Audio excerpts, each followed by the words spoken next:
Uy, Isko, wala ba tayong laro ngayon? Wala pre. Wala tayong schedule ngayon eh. Uy, pre, nabalitaan niyo na to? Nanalo sa loto. 500 million, taga-Binangonan daw. Maswerte naman yan. Oo, nabalitaan ko na yan. Eh, ang usap-usapan niya dito sa lugar natin, kababata daw natin yung nanalo sa loto. Talaga, Sep? Kababata, Sep. Eh, dalawa lang naman yung kababata natin na matagal na natin hindi nakakasama dito eh. Si Kaisan lang yun, tsaka si Enad. Malamang yun, isa lang sa kanilang dalawa yung nanalo. Ang swerte naman. Napakalaking pera nun.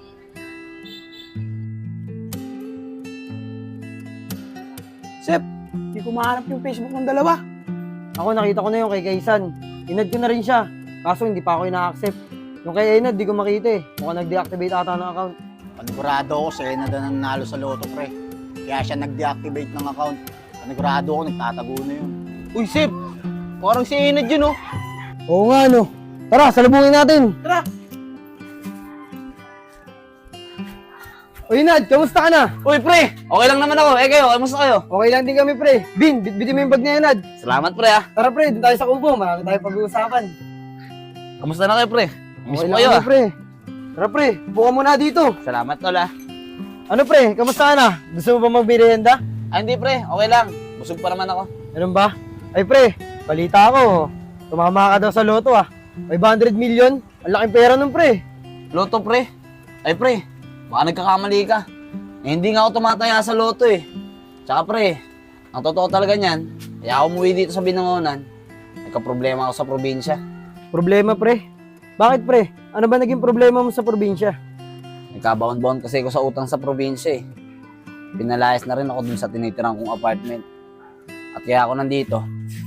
Magbabakasakali sana ako na baka matulungan niyo ako. Kahit isa man lang sana sa inyo mga pre, pwede muna ako makitira habang naghahanap pa ako ng trabaho. Pasensya ka na, pre, ah. Gusto man kitang tulungan, kaso hindi pwede. Magagalit yung asawa ko. Iba kasi yung ugali na pang-asawa ko, pre. Paano, pre? Uuwi na ako, ah. Pauwi na kasi yung asawa ko, eh. Magagalit yun pag walang sinayang sa bahay. Aawain ako nun. Sep, sabay na kami. Tara. Dad, diyan ka na. Tara, Pete. Nad, wala ka ba talagang matutuluyan? Kung gusto mo, sa amin ka na lang. Kaso maliit lang yung bahay namin eh. Okay lang ba sa'yo? Oo naman pre, hindi naman ako maarte. Okay lang sa akin yun. Maraming salamat sa Isko ah. Buti ka pa, maasahan. Salamat pre ah. Ano ka ba, Nad? Parang hindi naman tayo magkababata. Paano, Nad? Tara na sa bahay. Ako na magbibitbit ng bag mo. Ay hindi na pre, wag na, nakakaya eh. Sige, Nad, tara na. Tara.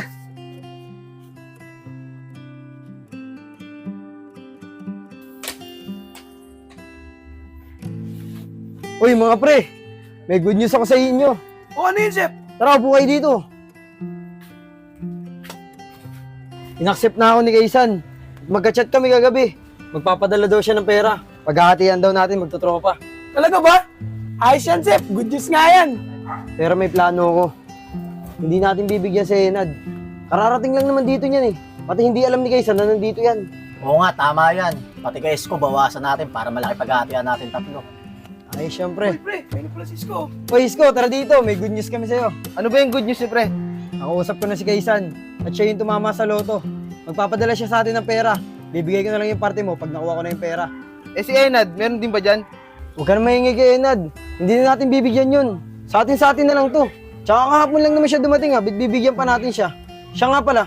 Nasaan ba yung taong yun? Ah, si Enad. Wala, nag-apply ng trabaho. Ganun ba? O sige. Basta yun, napag-usapan natin ha. Sa atin lang yun.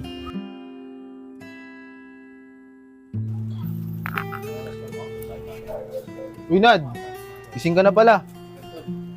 Siya nga pala. Kamusta yung apply mo kahapon? Natanggap ka ba? Wala tol eh. Hindi ako natanggap.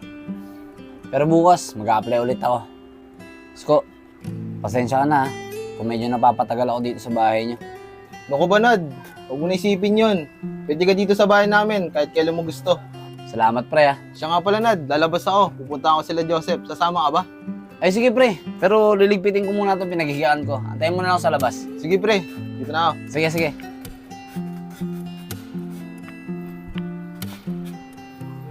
Ito mga pre. Joseph, yung parte namin, nasan na? Ito, andito. Paghahatian natin to. 3,000 lang bibigay natin kay Isko. Sige. Joseph, Cisco. Tara, lapitan natin. Bigay mo na yung para sa kanya. Tara. Uy, Sep, kamusta? Pupuntahan na sana namin kayo ni Isko sa Kubo eh. Buti lang nakita namin kayo. Ayos lang naman kami, Nad. Sige, una na kayo sa kubo. Bin, Nico, samahan nyo na si Enad sa kubo. Mauna na kayo. Kakausapin ko lang si Isko. Sige, tara Nat. Dito na kami, Isko. Tara, Isko.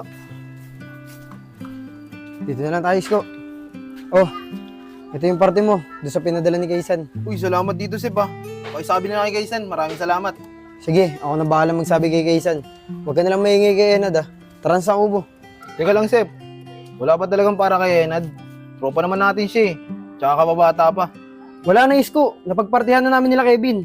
Hayaan mo na yun si Enad. Tara na sa kubo.